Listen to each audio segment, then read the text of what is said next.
Hello YouTube বন্ধুরা, তোমরা সবাই কেমন আছো? আলহামদুলিল্লাহ অনেকটাই ভালো আছি। আর আমরা গ্রামের মানুষ আসলে সব সময় কিন্তু চিন্তা ভাবনা করি যে তিনবেলা কী রান্না করব। তো যাই হোক, রাতের জন্য আজকে শুধু ভর্তা ভাতি করব। এখানে আমি এই যে হচ্ছে পুঁটি মাছের মাথাগুলো ভিজে রেখেছিলাম, সেইগুলো আজকে ধনেপাতা দিয়ে ভর্তা বানাবো। তার জন্য এখানে রসুন, পেঁয়াজ, কাঁচামরিচ বেশি করে নিয়ে ভেজে নিচ্ছি। তো ঝালটা একদম বেশি করে দেবো। ঝাল ঝাল ভর্তা খেতে কিন্তু খুবই ভালো লাগে।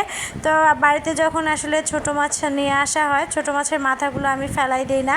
তো আমি এগুলো হচ্ছে ফ্রিজে সংরক্ষণ করে রাখি। পরবর্তীতে যখন বেশি হয় তখন চিন্তা করি যে না, এখন তো একবেলা চালিয়ে নেওয়া যাবে। তো তার জন্যই কিন্তু আজকে আমি ভর্তা ভাত বানাচ্ছি। তো এদিকে আমার রসুন, পেঁয়াজ, কাঁচামরিচগুলো ভাজা হয়ে গেছে। কিছু কাঁচা ধনে পাতাও দিয়ে দিলাম।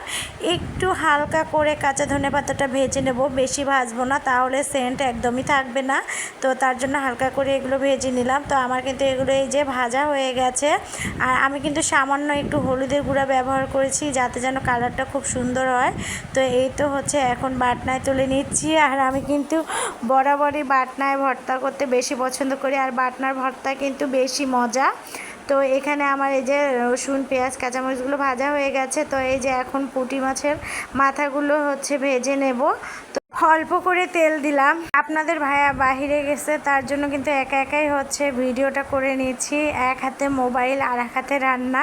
তো এদিকে যে মাছের মাথাগুলোতে একটু হালকা করে লবণ আর হলুদ দিয়ে দিলাম।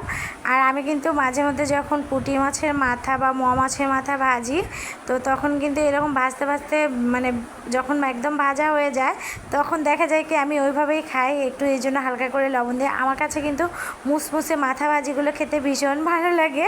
তো আমি কিন্তু এদিকে খাচ্ছি আর এই যে মাথাগুলো ভাজতেছি।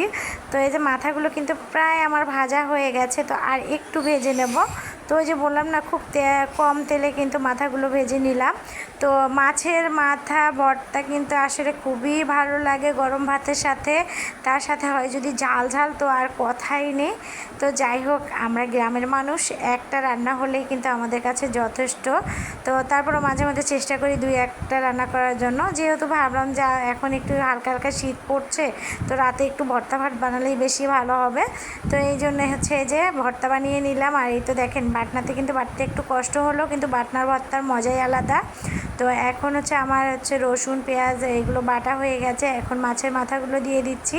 তো মাছের মাথাগুলো দেওয়া হয়ে গেলে হচ্ছে ভর্তা বানিয়ে নেব।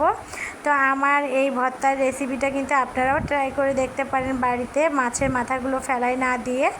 আর যারা ছোটো মাছের মাথা একেবারেই খেতে পারেন না, তারা কিন্তু এরকম আমার মতো মাছ থেকে মাথা আলাদা করে ভর্তা বানাতে পারেন। তো আমার এই যে ভর্তা কিন্তু প্রায় হচ্ছে হয়ে গেছে। এখন হচ্ছে ভর্তাগুলোতে একটু হালকা করে কাঁচা পেঁয়াজ দিয়ে দেবো। কাঁচা পেঁয়াজটা দিলে কিন্তু বেশি টেস্ট হবে।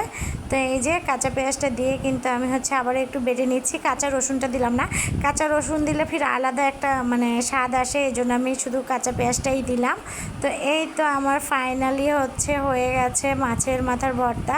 তো কেমন হয়েছে অবশ্যই কিন্তু কমেন্ট করে জানাবেন। আল্লাহ হাফেজ।